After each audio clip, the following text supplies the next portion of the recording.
Hello, welcome back to the sideboard here at the StarCityGames.com Open Series in Washington, D.C. I'm Nick Miller alongside Aintrazi. How you doing? Good. How are you guys? Long time no see. Yeah, it's been a while. You're back on the map here, 8-0 with a Aintrazi deck, as you call it, Yes. or as everyone has been calling it. Yep. A Sultai ramp deck.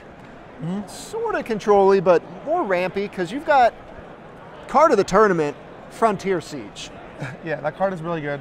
Talk about this amalgamation of cards, how you came to this conclusion and why you're playing it today. Well, first things off, I tested with my friend Jeremiah. I want to give credit's due. And then we sent the list to Daryl Donaldson, and he gave us what he changed, and then I played that today. Like 10 minutes before the tournament, I see this up with changes. So, okay. But after that, let's get to the deck.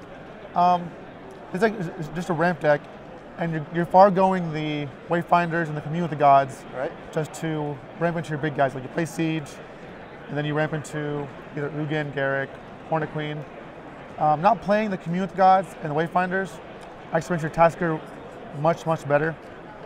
The synergy of this deck too, you have the Khan's ability with Tasker gives you it's basically a training grounds, right, reducing his ability by 2. This is what really makes the interactions in the deck shine, when you point out the Frontier Siege with like Tassiger, and the interactions that Frontier Siege enables your deck to have. Yep. And also, sorry, on a rare occasion you can Dragons and Plague Win them with the Hornet Queen. Everyone that is playing this combo is like, that one time you get to do it, you just get to Plague Win their board. Yeah. So it's almost like 90% correct to always choose Khans, regardless, but there's might be a fringe time moment where you're like, okay, I need to kill that Stormbreath Dragon because it's gonna monsters or something. Right.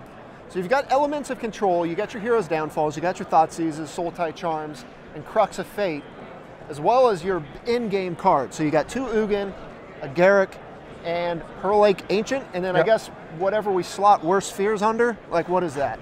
Well, if you want to know the truth, it wasn't gonna be my sideboard, but I knew I would never bring it in if it was on my sideboard. So I played a main deck so I could at least cast it a couple times. Right. But honestly, too, it was a concession. Like, I came here thinking, when I was testing, Ugin is like going to define this format. He's going to like beat Ugin or play Ugin or something. So Worst Fears is actually good against Ugin, and that's also why we're playing Garrick. He's good against Ugin too. The only way Ugin can kill Garrick is by playing him and minus all his loyalty. Right. So, and no one's playing Ugin, so I'm just like, there's little people playing Ugin, but most people aren't. I'm just like steamrolling him, so. Right. It's kind of nice. A lot of the people that are on the Ugin path are also on the Garrick path, where they've thought the next level that if I'm going to be fighting Ugins, what kills Ugin? Garrick is the king there. That's correct. Has kill a Planeswalker on the card. Yes. So you've got Caryatid and Courser as kind of your ground, holding all up, but you've got a ton of Delve too, but not enough to fight Tassiger. So you've got the triple dig through time and the 2 treasure cruise. Yep. It should honestly be 4 dig and 1 cruise. This card is just too good at standard. Right. Like cruise doesn't. I've had both these in my hand, and if they're both in my hand, I always cast dig. Okay. So you figured out which one is better. Yeah, dig is much better. And how much value have you been getting off Tassiger? A lot of people have been saying, oh, you're just going to get your worst card, but is that actually the scenario? And even if it is the scenario, isn't that just still good? In this deck, your worst card is a Caryatid or a Thoughtseize. But like I said, we're not playing any like mill cards, so we're not getting back like filler cards. Right. We're getting back actually like value cards. Like there's times where you just exile everything, there's nothing in your graveyard left, and you just you blind flip him, so that whatever you flip, you get. All right. It seems pretty powerful. You got some Hornet Queens mixing it up, killing things. Looks really sweet. Now you're 8-0. Yep.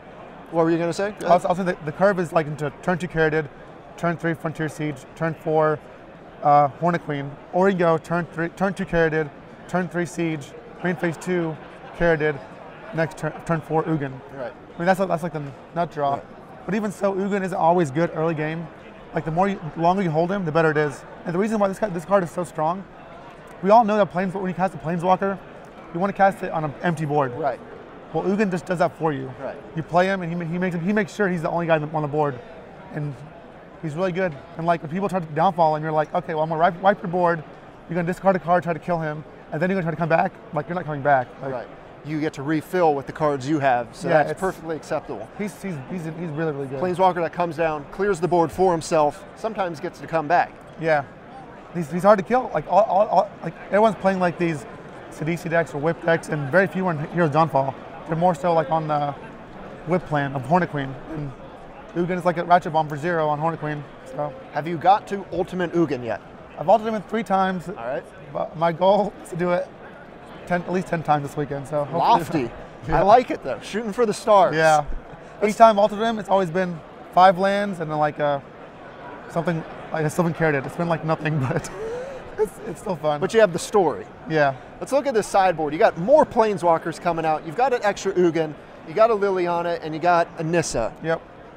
Got a couple Ashioks over there too. Yep. Where is the mishmash? Where are these cards coming in and slotting in and out for? The strokes are mostly for like the whip decks, anything not like hyper aggressive, like not like blue white heroic or mono red or black, or there's a warrior deck, I guess. Right. Yep. Anything like kind of slow like you are, it's very good against. Ashiok is again just the whip decks. It's also good against control. Against control, you want to like bring in all your planeswalkers. Like you have Ashiok, Kiora, Liliana, Nissa, Garruk, Ugin, and Pearl Lake. You become kind of like a bug planeswalker deck. Yeah, that's just way too many Planeswalkers to handle. Yep. Against aggro or tokens, we have 2 Drowns, we have Boblight. We also have Crux of Fate in the main deck. And usually against aggro, I'll cut the Thoughtseizes to fill in like more. We'll cut Thoughtseize, Worst Fears, Pearl Lake, and probably usually a Garruk and 1 Treasure Cruise, and bring in all this like hate for them. Huh. You've got the Drifting Death in here as well. The black-blue dragon from Fate Reforged. Is he another anti-control card, or is he just in like an Abzan deck where they're just trying to kill all your stuff? He's actually really good against the token decks, Jeskai decks or the Mardu decks. Right. You play him, like all their guys are X1s basically, except like very few. He just kills them. And when he doesn't kill, you can just like name non-dragons with Crux of Fate and Doom Blast them. Right. So he lives. 5 mana Doom Blast, keep a hexproof dragon. Yeah, he's really, really good. He's like, the thing is like it's weird because he kills all the small things because he's with -1/-1, and anything big, he just blocks it. Right. He's a 3/7. The 7 toughness just too hard to get through. Yep. Well, this deck looks sweet. You're 8-0. Yep. A pure U concoction. Yeah. We're all happy to see it. You're definitely going to be on camera in the next coming rounds. So thanks for sitting down with me in the sideboard. Good luck the rest of the way. Stay tuned to StarCityGames.com all weekend long for the action here in Washington, D.C. Hi, guys.